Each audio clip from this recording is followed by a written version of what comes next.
I like cooking because it's the way of bringing people together, and it's a perfect way of maintaining traditions, family traditions. As a teenager, when I decided to be an artist, I had a dream to have my studio and my kitchen very close to each other, and that's what I have here in Hudson. My studio is in the back of my house. There's a little garden, short walk, and I'm in the kitchen. So in the studio I make art for myself, and then I use kitchen where I cook for people I care about.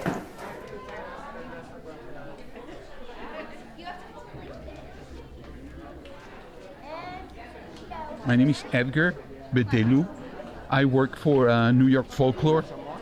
We support, promote, present, document folk arts and traditional arts of the state of New York and its great diversity. For the last, few years now, we've been lucky enough to collaborate presenting food traditions from the Hudson Valley, and more specifically from Hudson. Today we're incredibly lucky to have Maryna Bilak, who is also, by the way, the artist here, as this is her work.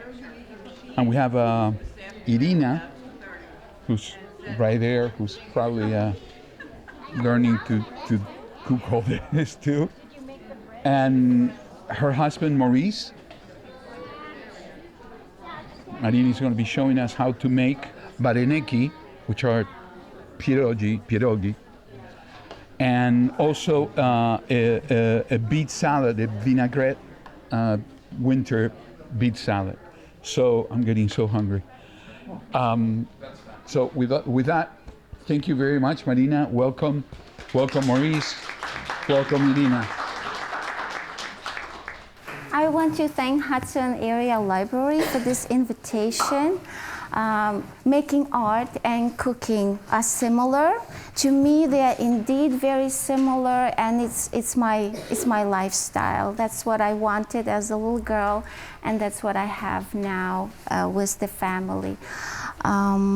So we will try to keep this presentation as short as possible. We did a lot of work prior, and not only in order to save the time, but it's actually the way I like to cook. I like to do things the day before, the morning off, so when the dinner comes and guests coming to my house, I'm not overwhelmed and when I have to prepare everything in one setting.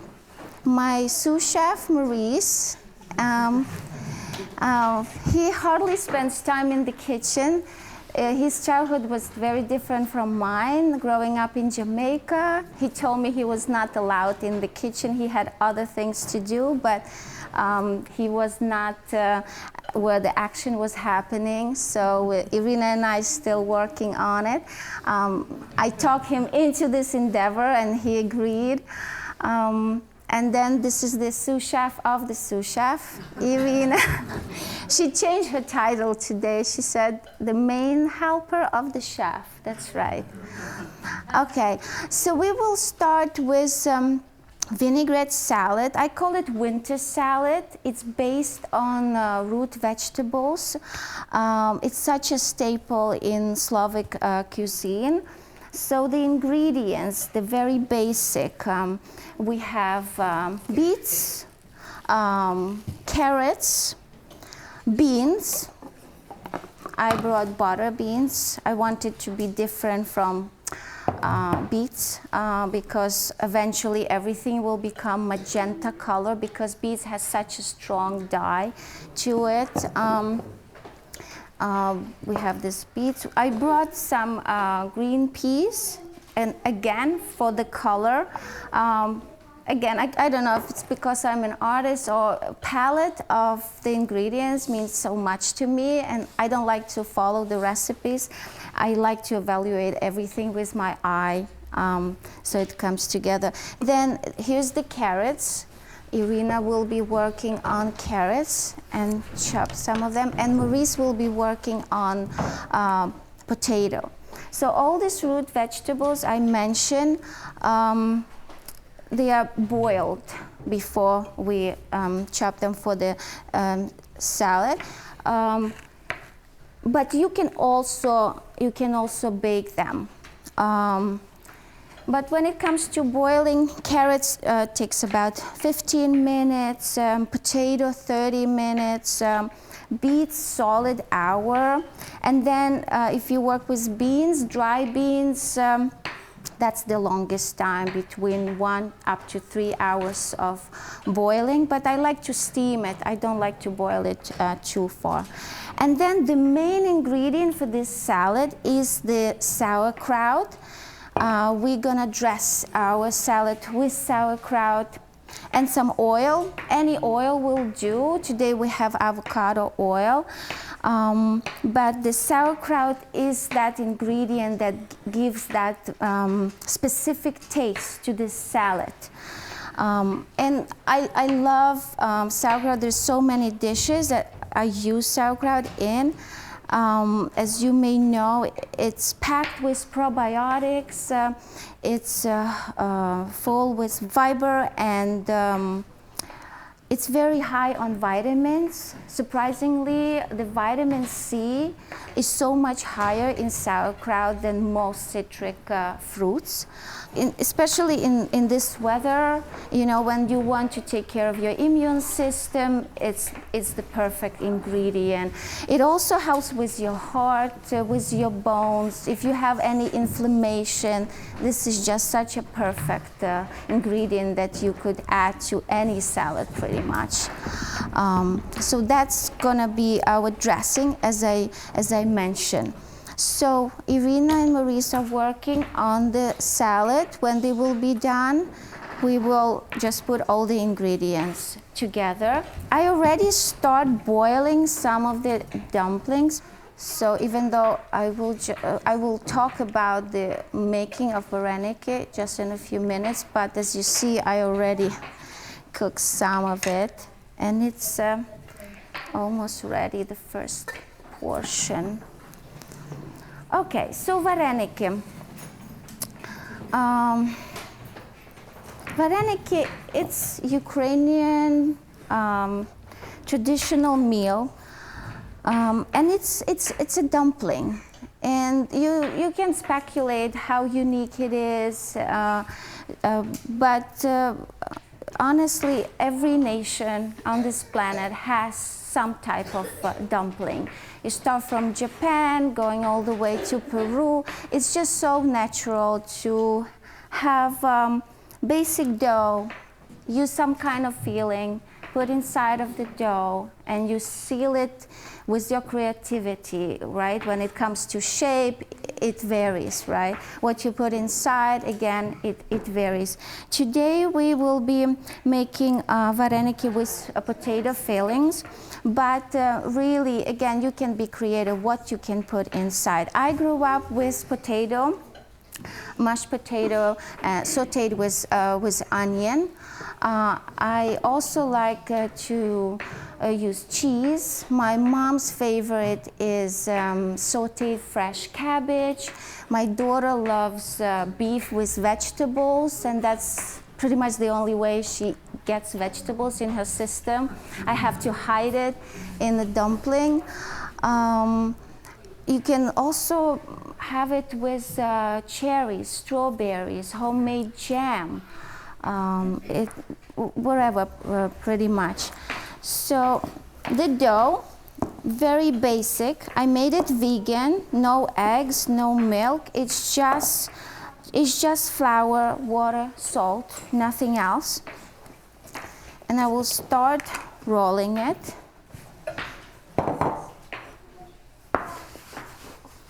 And this will take me some time.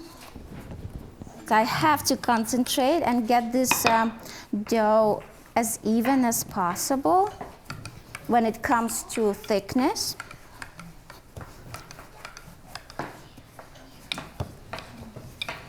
Does your family travel every summer? Because I see your pictures that you post on Facebook and they're very nice.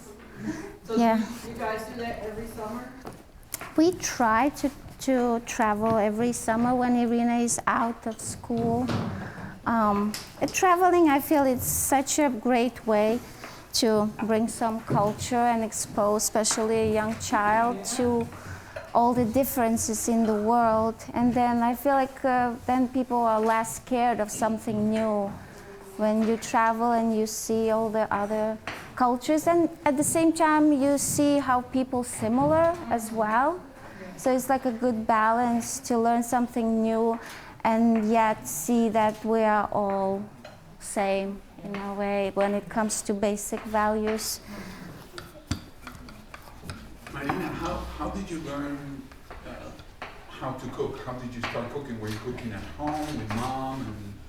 Yeah, I started cooking very early. I think at age of 5, I already was involved in the kitchen.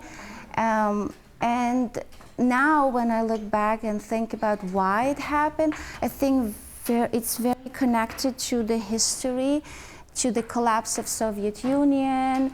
It was very tough even going to a store and buy something, because very often stores were just empty. I remember walking on the main street and seeing nothing in the windows but just dark soap.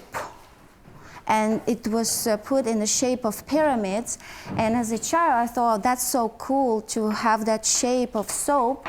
And then I got inside of the store, and again, everything I saw on the shelves, just soap and nothing else. So as a child, I didn't think that it was like a problematic thing, but now being a mother, I know that my parents went through really tough time because they lost their jobs, their savings, everything, all banks pretty much collapsed. So we had to organize ourselves. So raising food on our own and cooking at home was a necessity because there were no restaurants or cafes really to go to.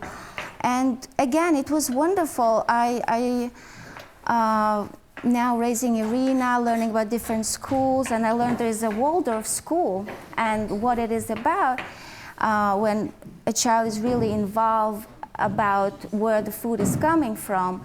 So I called my mom and I said, you give me such an expensive education without knowing, because as a child I was involved in cooking, but then also we had animals. So as a preschooler, I was in charge of taking care of lambs. Then I was graduated to take care of goats. And then as a teenager, I was in charge of a cow. And it sounds wonderful, but there's a lot of work behind the scenes, you know, taking care of animals, like on everyday basis. There's a lot of work. So it's a lot about motor skills. Now I know that term and I use with my daughter, how great it is. So it was a necessity, I would say, for me to start cook so early, because there was no other way.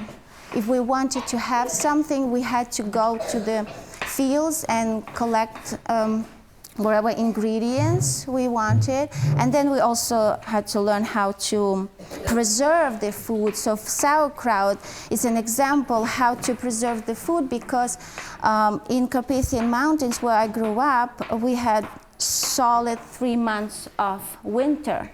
So a lot of traditions, and this salad is one of them, is about how you preserve the food you harvest in the fall or summer.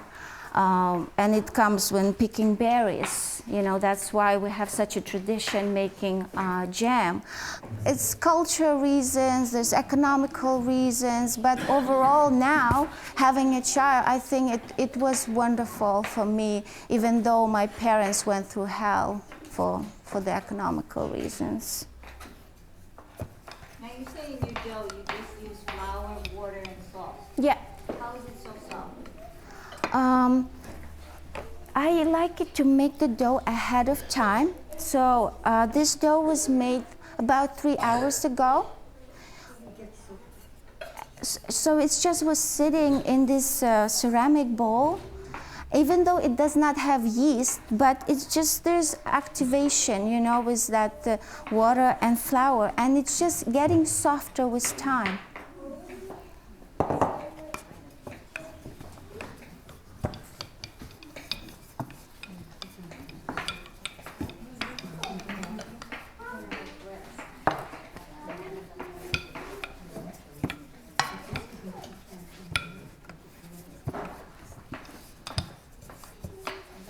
Where do you get the ingredients, Maryna? Are you able to get all the ingredients that you need in the area? Yeah, we have a Hudson Farmers Market during the warmer season.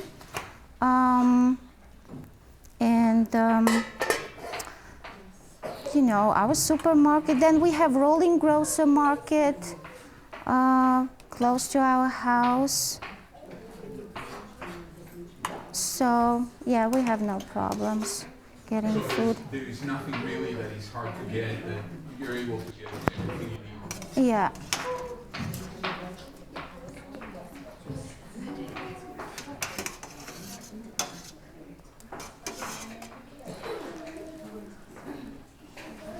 Do you make this sauerkraut, or you? Or No, not this one. No, we buy it. Yeah.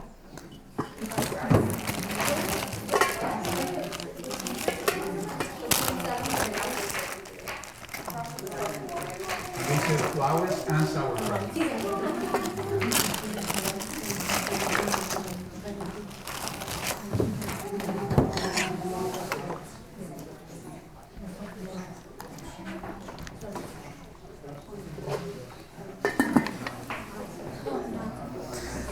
Okay, how are you guys? You're almost ready, right? Yes, we're almost ready. Okay. Okay. Купляємо у нашому супермаркеті ShopRite.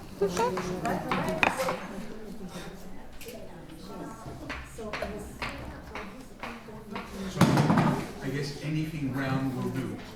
The glass Yes, is good enough. I forgot my favorite glass. I prefer a wine glass, a white wine glass, and that was the only element I forgot to bring today. So these dumplings will be slightly smaller than the one I pre-made.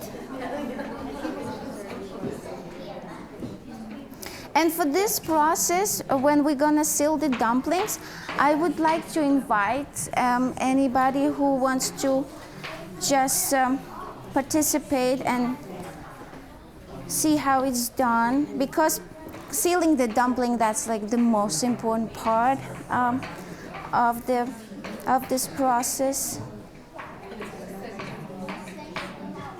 Maryna, the salad and the pierogi, are they for special occasions or any time, or is it like Varenyky, I consider it very casual, everyday kind of meal. But it's also a dish we use for Christmas. It's one of the meal. Our Christmas has 12 dishes, and they're all vegan pretty much. Only fish that is acceptable, no meat.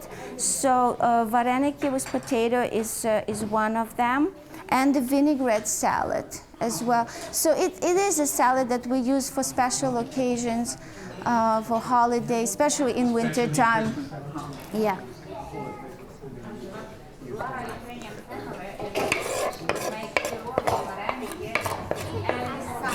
I will it's a Sunday thing, right? use this first.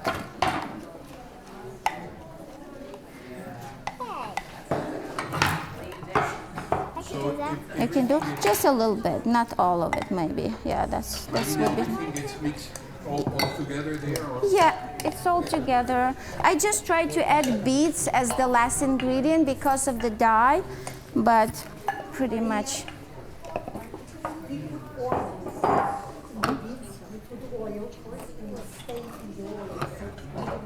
Takes away the dye.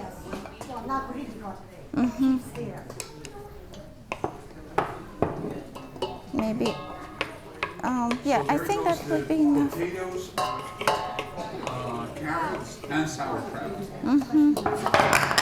Oopsie. And Irina is adding scallions. Scallions and onion. Okay. Wait a minute. This spoon is better. This wider one. Are those onions as well? And beans. Those are potatoes. What was that? These are potatoes. Oh, more potatoes. Oh, this will have... Wait. Івіна, давай я зроблю, добре? Бо воно облітає. Like this, okay? And then Irina, you can add this green peas. Okay.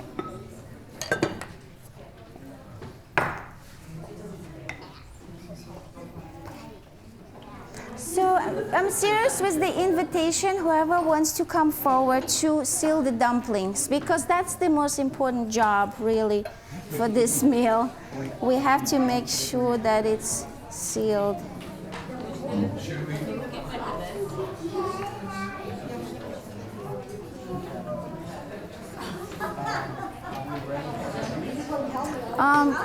We will add it just a bit later since we want to have everything cooked. Is there an Ukrainian restaurant or a place where Around here, I'm not familiar. There is plenty in New York City, but I've seen here in Hudson? no. But Ukrainian churches very often offer the food, Ukrainian foods. Which Ukrainian church? Ukrainian Orthodox Church on Partition. Yeah, they're pretty active. How long have you been in Hudson? We moved to Hudson in 2015. Yeah. It's been a while. And so many things happen in Hudson. We bought our first house together. We got married here. Irina was born here.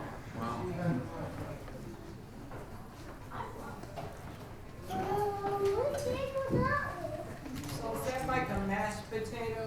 Yeah, it is a mashed potato. You just boil potato and then I saute onion on the side with oil, and that's it. Very simple.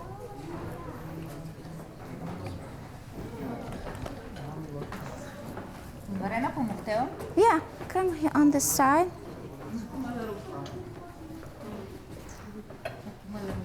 Can you roll one too? Here. Just grab one and seal it. So I like to pinch it on the very top, and then I just go from one edge to another, and that's it. Once again, This is where даємо борошно і цей паста. We will use this on the other side. Yeah, you can move the salad closer to your side. It's also on the side. These are not needed. Почекай, донечко. Okay, these are not needed. This can go all the way over there. I can't get it. I will help you. Sorry. Here you go.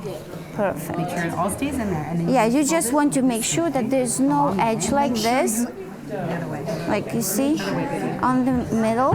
Because you No, the dough is so soft, you don't need it. potatoes in there and then squeeze I want to squeeze it. It feels like slime. Okay. Okay. Here's my duckling. This, Let's see it. just take this one to save it. And everybody wants to gets to do it. Here, you want to finish this one? Here's my That's- second dumpling. Oh my gosh, Maisie, it's so good. I can't get this. It's okay. It's it's too thick over there. Let me make more for you. Here. I want to make one. Huh? Sure. Did you say hi to Irina? No, not yet. Let her have some. I can't get it in. Here, yeah, this might be a kind of a grown-up job. This one. Yeah. Well, They barely did it, actually. yeah. Mix this. This sauce is based on cream cheese. Then I saute a lot of onions, combine the cream cheese that's melted. I'm on a very low heat. I melt this cream cheese, oil, sauteed onion, and on the end I will add fresh scallions for the color. You can also add parsley, dill, whatever, just to sprinkle on top. And you heat it with the. I like to keep it. I like to keep it warm. No water. No, just the cream cheese. yeah. It's oil. It has oil there, so there's no need for water. And I like to keep the sauce warm at all times. It's a bit tricky because dumplings stick to each other, but it is what it is. It tastes good. That's what matters. It's a bit messy, and I like to, after the dumplings are cooked, I like to saute it in a cream cheese, and it's ready to be served. So we're getting close to the. No. This is just sauce on top of the dumplings. The dumplings will be sauteed in it after they are boiled. Okay, let's. Irina? It's okay, she wants to do it. Oh, no. Там є водичка, ми воду не хочемо. Отак роби.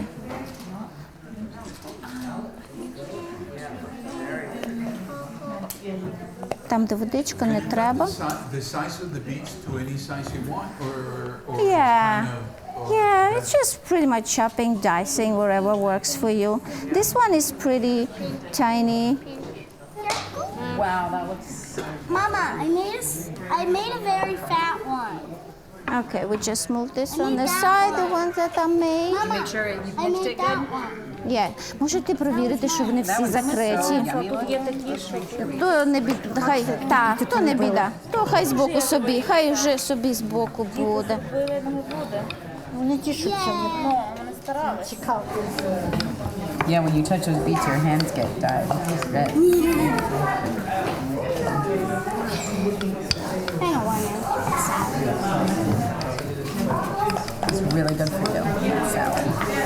I'm ready to smash you.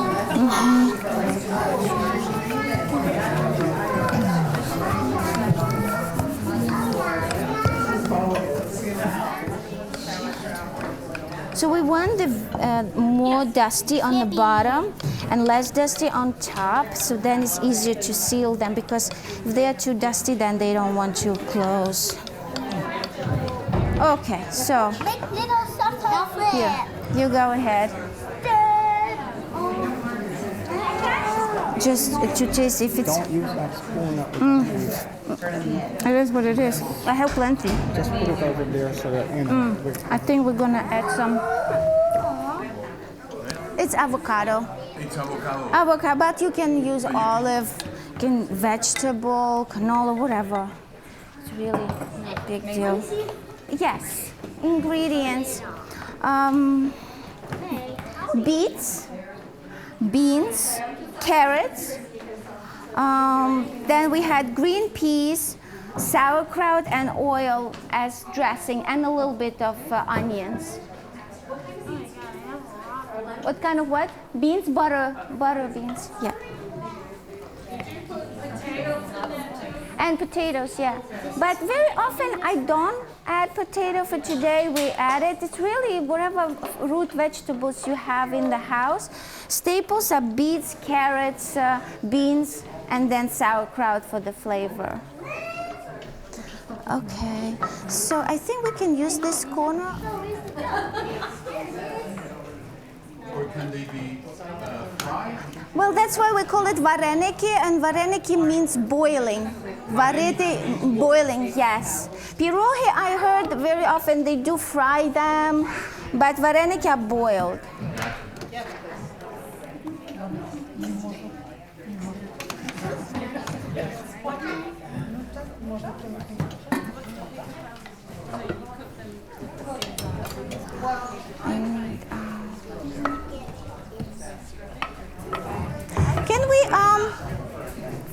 Maurice, any dish? Oh, they're here. Okay. Okay. So you want to go and sit down and eat? Where? So you're gonna serve, and you just go ahead and serve it to people. Yes.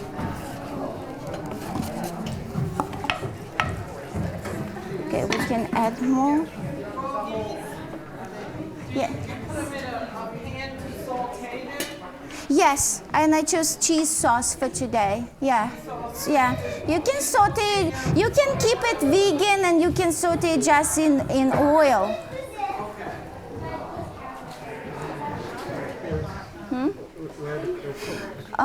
Let's serve separately. I think there is. Okay. Okay.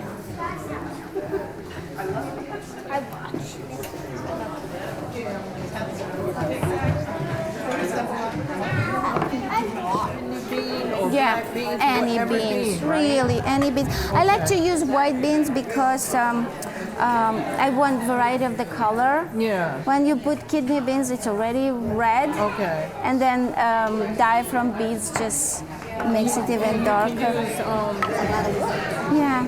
Would you like dumpling next to it? Thank you so much. Okay.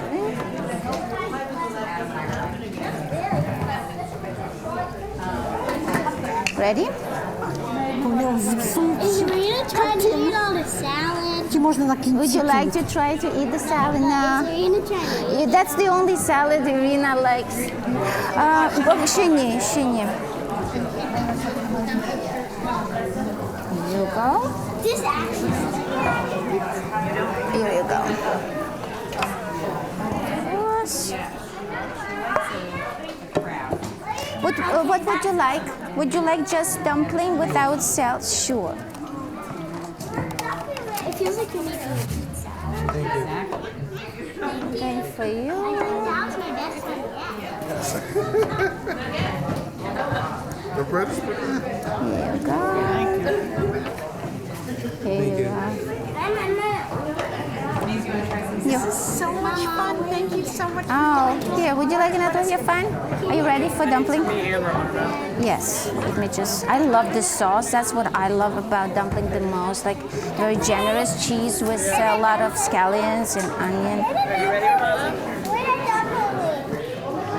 Thank you so much for Maisie made coming. like 600 of them. I cannot attest to their quality. No, it's perfect. You see, it's like the only way to go. Yeah, she's a little chef.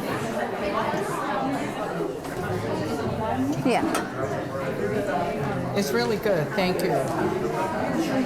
So growing up, I was exposed to so many different traditional meals from all those countries without knowing it. It took me a while just to grow up and travel and realize that knedliki come from Czech Republic, halushki is more Slovakian meal, goulash is Hungarian, but my mom was cooking it, weekly without introducing us, oh, it's coming from Hungarian culture. It was just a food that we were exposed to. You lived, or was that just your mom?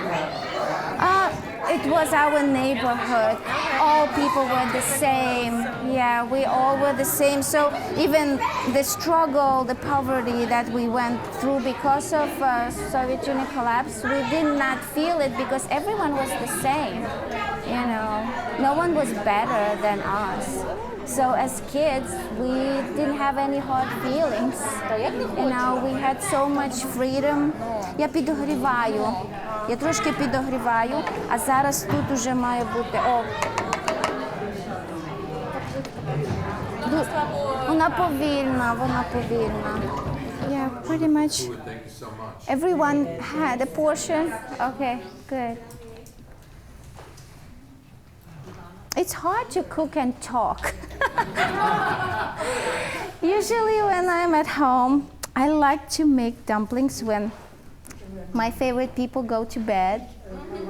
And then it's just my time and I can listen to a podcast and just meditate for an hour or two because it's such a repetitive motion and I feel like, it's just calming me down, that I'm relaxed. Maryna, do you cook in any other environments, in like social parties in the community, or? Not parties. The reason I cook for other people is very sad reason. It's because of the Russian aggression against Ukraine. So Ukrainian church here in Hudson, Orthodox Church, invited me to cook for people. So I cook almost every day to help to bring some funds and send it to Ukraine, to people who are in need. How is that work? The church makes food and people can. Yeah, there's a few women, active women. So I got this call, simple question, Maryna, do you know how to cook? And I took it as an insult, like, I'm Ukrainian woman, you're asking me if I know how to cook? So, sure. And we were just making a vegetarian type of dumpling. Salad was a thing, then Ukrainian soup, borscht. So almost every week, on the weekends, we would have a sale. And at the beginning of the war, a lot of people were coming and supporting us. And then it's 4 years of war, a lot of volunteers got tired, move on with their life. I'm one of them too. Like, I have a young family, so I'm taking a break from volunteering at the moment.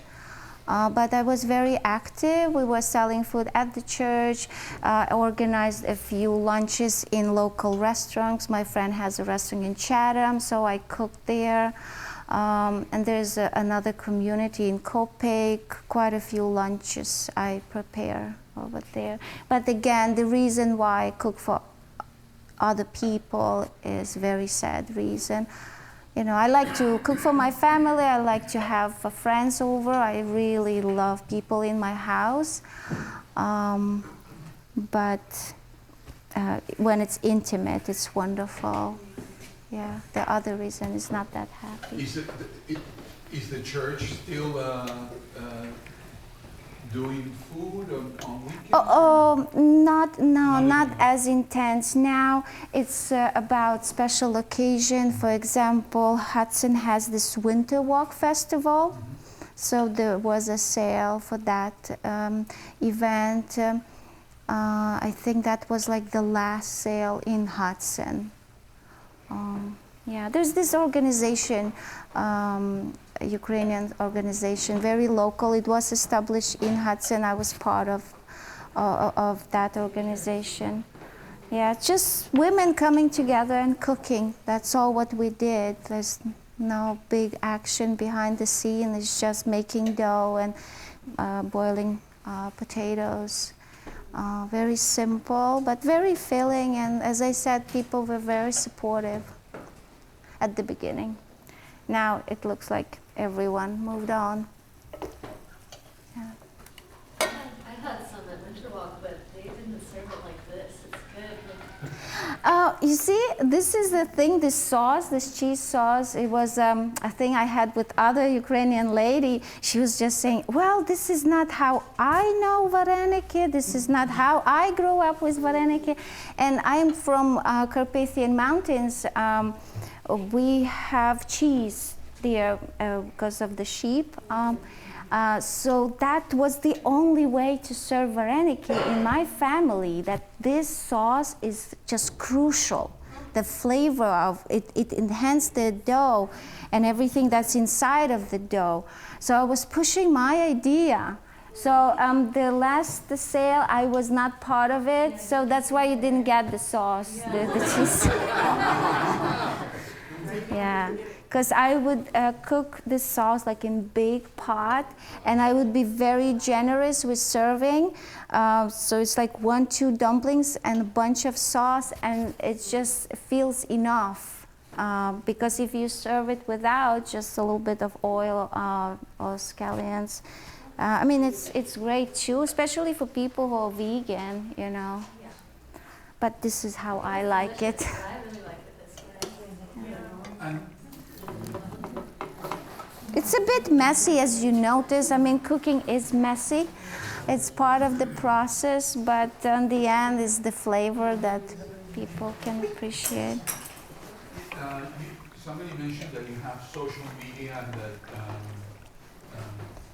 do you post food? Do you no? No, as I said, I am an artist. And yes, I cook every day, but I cook for my family, my friends, my guests. But again, cooking for me, it's just a thing that everyone does in my circle. Like, I feel like this is just a casual, normal thing to cook. Even though here in Hudson, I hardly know any woman who is cooking. I know men who cook, but I don't know women who cook in my circle. I don't know how that happened. I don't want to like bring any political issue to it. It's just for me, that's how I grew up. Everyone cooks, and especially if you're a young woman, like that's what you learn to do. And that's your investment into marriage, into well-being. You know, I want my child to eat fresh food made from scratch. It's a lot of time. I mean, I spend hours every day in the kitchen. It's an investment, but I think it's what I kind of own to my family. I already joke that when she goes to college, I'm done with cooking. I'll take a break. Well, you have a ways to go. Yeah, I still have. Fortunately. Yeah. I just want to say your artwork is very nice, beautiful work on the walls. Thank you. Thank you.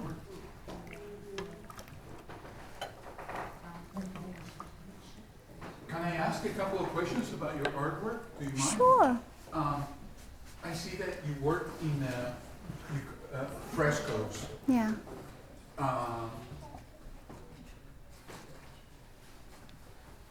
It's not gesso, right? It's a different thing. Excuse Yeah. my dumb question. Yeah, it's a very common question about fresco, about the technical part behind the process, because, you know, fresco is, on one hand, is something that everyone pretty much heard of. It's the oldest way of painting. Cave paintings are made in that technique, and then a Renaissance time took it to another level. In Europe, frescoes are everywhere. That's how I was exposed to art as a little child, because growing up in a small town, we didn't have any museums, no theater, nothing. But every Sunday, my mom would take me to church, and every inch of the wall, of the ceiling, was covered in fresco. So I didn't understand much about the religious part because I was still a child, but I was spending those 3 hours every Sunday just looking around and enjoying the imagery on the ceiling of the church. So then when I decided to be an artist, I was a very traditional artist working in oil. And then about 10 years ago, here in New York, I got a scholarship to take this fresco workshop, only 2 weeks. And I fell in love with the technique because it's very much like cooking. Everything is made from scratch. I go to shops like Lowe's or Home Depot. It's very industrial, buying bags, like 50 pounds of materials. So my studio is filled with big buckets. So it's very physical, labor intense to prepare everything. But once you're done with that, kind of you're done with your canvas, when it comes to painting, it's just like any other painting. I use brushes just like for watercolor, and the pigments are the same pigments I use in oil. It's just the differences in the bounding material. In oil, it's oil painting. You use oil to keep pigments together. And in fresco, there's lime. So I slake lime, and then the day of painting, I use that slaked lime with a little bit of sand, and that's the last layer of fresco. That is the most important layer. It calls intonaco. So the pigments, they go inside of the surface. They look like regular paintings, but pigments are actually inside. And you don't see it with your eyes like that. Maybe with microscope you would see how pigments are far from the surface.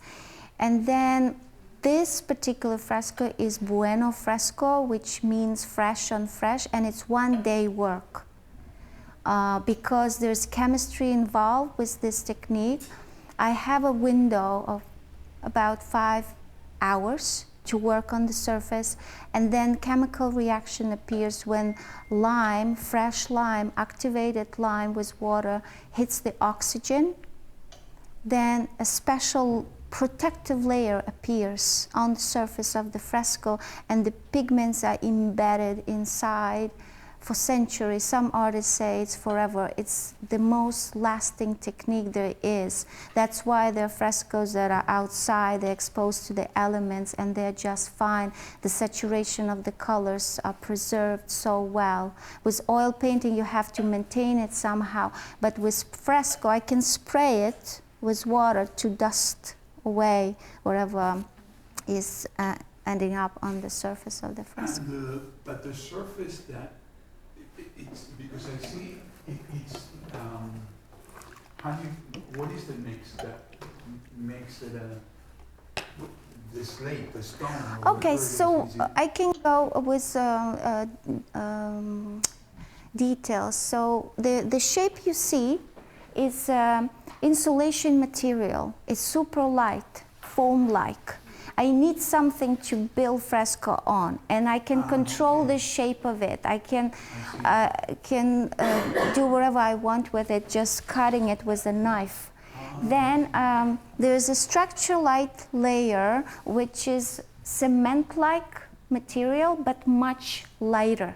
Because I want my fresco to be as light as possible. I want it to be portable, right? So structural light is very important. I need to create wall-like surface, hard surface, and yet to be light enough to be picked up. Oh, I see. So this is light. Yes, I can pick which one you want. I look at it and it feels, that must be so heavy. Yeah, because they look. I'm thinking it's hanging from a little thing, so it cannot be. Yeah, they are pretty much just like any oil painting in a frame. So frame is another thing. I had to design my frames. These are frames I made by myself in order for fresco to be portable and hang on the wall just like you see it. So there's another things that I developed, how to attach that insulation material with structural light and intonaco on it. So there's things behind the frame that keeps the fresco inside of the frame. Are there any, would you say, Ukrainian? Yes, these two. What was the word? When it comes to composition, these two, they call Varenyky, which means a protective female figure, and it actually comes from pre-Christian time. It's all about the power of women, fertility, caring about others. So there's this pose with open hands, wings-like hands. And if you look at a ruchnik, the way we put ruchnik in our house, again in the shape of wings, a protective way. And this part of Ukrainian culture was revived after the war started, because people were like digging deeper into their history, and just having this protective figure just became meaningful again. So I would say this is the one that is connected to Ukrainian culture directly. But the rest, these are the flowers of Hudson Valley. These are all flowers that you can find in this area. And I thought the library is like perfect place for it, because there's of course this visual effect, but there's some environmental issues, there's history to it. It's something that people here can, be exposed while hiking around, and that's what I like to do here. And also, all these flowers can be found in Carpathian Mountains, where I grew up. I selected the ones specifically that are the same, because when we just moved here, I went mushrooming, and I was surprised how flora is similar to the flora where I grew up. Even mushrooms, I was surprised, just like the same type my grandpa taught me to pick. Yeah, so I love to be here because it feels like my home, especially after Irina was born here. I remember having a conversation with my mom about this belonging, not belonging, and she told me, once you give a birth to a child into a specific geographical location, you will just feel the connection to that location. And it's just what happened after Irina was born. I thought, oh, I can call Hudson my home too.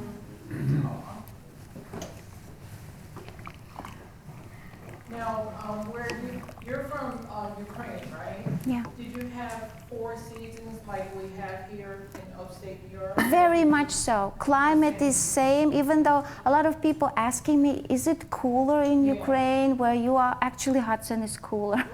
Well, this year, right? No, actually, on my phone, I have the weather for my hometown and Hudson, so I check every day when I call my parents, so it's something we discuss. This the first, how the weather. And it's pretty much every time in Hudson is cooler or in Hudson is hotter when it's summer. And your parents are doing okay? Are they still in Ukraine? Yeah, because of that geographical location, it's the time when mountains just protect people. It's so far away from the action. It's also close to the western border. And it was quiet during the First World War, Second World War, and now 4 years of this Russian invasion. The West, especially Carpathian area, is more or less safe. There was just one hit. They destroyed the train station. It was like 2 hours away from my hometown. And that was it. Somehow it's just, people are, of course, exposed to the siren and kids have to go to the basement.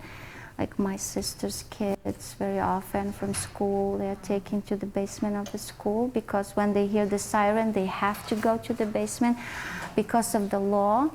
But thank God it's more or less safe. Yeah.